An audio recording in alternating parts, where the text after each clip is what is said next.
Hello and welcome. Today, we're going to talk about a couple of important things, and that's really going to be around don't be that boss. And you're probably saying, what does that mean? Don't be that boss.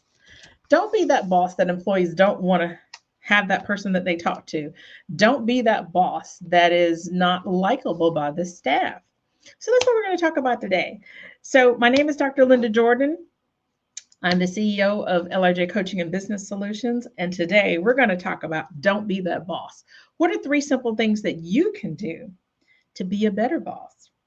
First, we're going to talk about sharing of information. So, as a leader, always be transparent.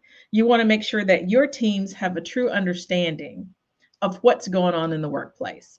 Be honest. Now, there are some times where you can't share everything, and we all know that as leaders and as employees. We know leaders can't share everything because sometimes certain portions of information or if there's changes in the organization that's not ready to be communicated. But when you can communicate, be transparent, at least let them know that more information is here to come, but I'm not able to share it at this moment. Also, you want to make sure that you are effectively communicating with your employees, particularly when individuals are looking for promotions or job, not necessarily job transfers, but they're looking to better themselves. So you want to be that leader who is always going to make sure that you share information with your staff and help them develop along the way. Now, the second thing that you can do as a leader, so you're not that particular boss, is to create safe spaces for your employees to work. You want to make sure that employees feel safe in the workplace. You want to make sure that they can be in an area where they're comfortable and feel that they can share their thoughts and ideas. So, creating safe spaces for employees to work, have a private or a small meeting space where maybe two people can go into a room and just have a quick conversation. That's really good for employees to see, and they want to feel that management and leadership is providing that safe space so that they can feel comfortable where they're working. Another opportunity is to provide standing desk stations. Sitting at the desk is kind of one of the old things that people used to do, but now individuals want to feel more energized at work. So, if you have the opportunity to provide the desks that are stand up and employees can work and get more exercise, more energy, then that's really good because if your employees are energized or feeling good about where they are, then of course productivity increases, and that's what you really want. And lastly, you can when you're having staff meetings or team meetings or whatever you may call it. Right now, things are hybrid, virtual, and in the workplace.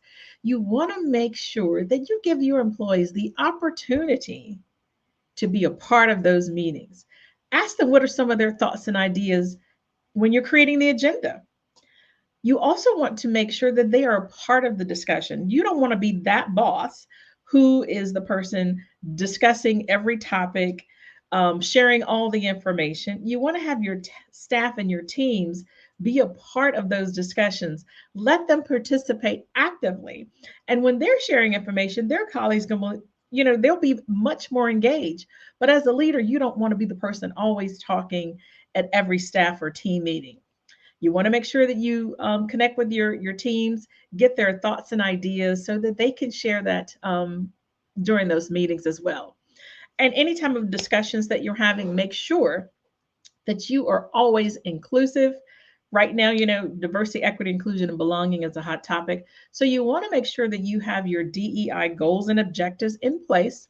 And when you have your staff meetings or team meetings, that you share that so that everyone knows that you, as that boss or that leader, you're on point with making sure that teams are aware of what's going on in the organization. You're providing information to them at the right times, at the right moments when it's needed to be provided, and that you are a leader that they want to follow. So be that leader of influence so that your team will know that, you're a good fit as that leader.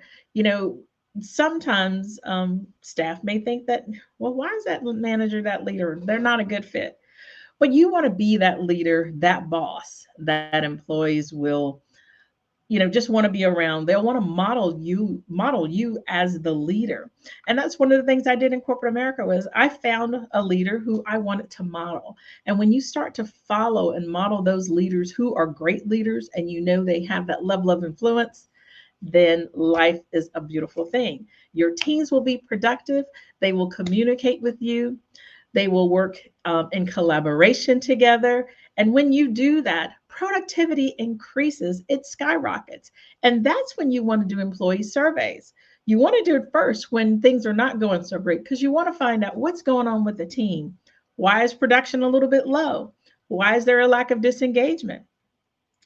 People are working remotely, some are working in the office, and sometimes you cannot touch everyone, and physically meaning see them eye to eye, not Zoom to Zoom. So you want to make sure you have those opportunities available to create spaces so that your teams can go into, let's say, a chat room and have a conversation with their manager because they can't physically see you. They can't have a private conversation. So don't be that boss who does not provide that level of information, that level of space, that level of sense of security, so that your team can feel that, yes, I can go to my boss for anything, talk about anything, share anything.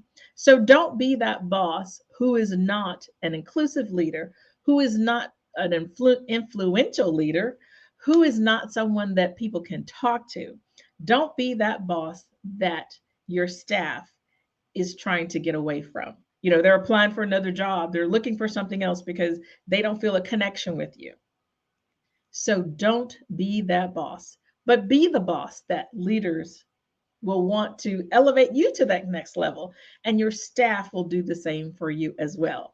Happy Friday, everyone. Thanks for joining. Again, it's Dr. Jordon, Dr. Linda Jordon with LRJ Coaching and Business Solutions, and I will see you next week. Bye-bye.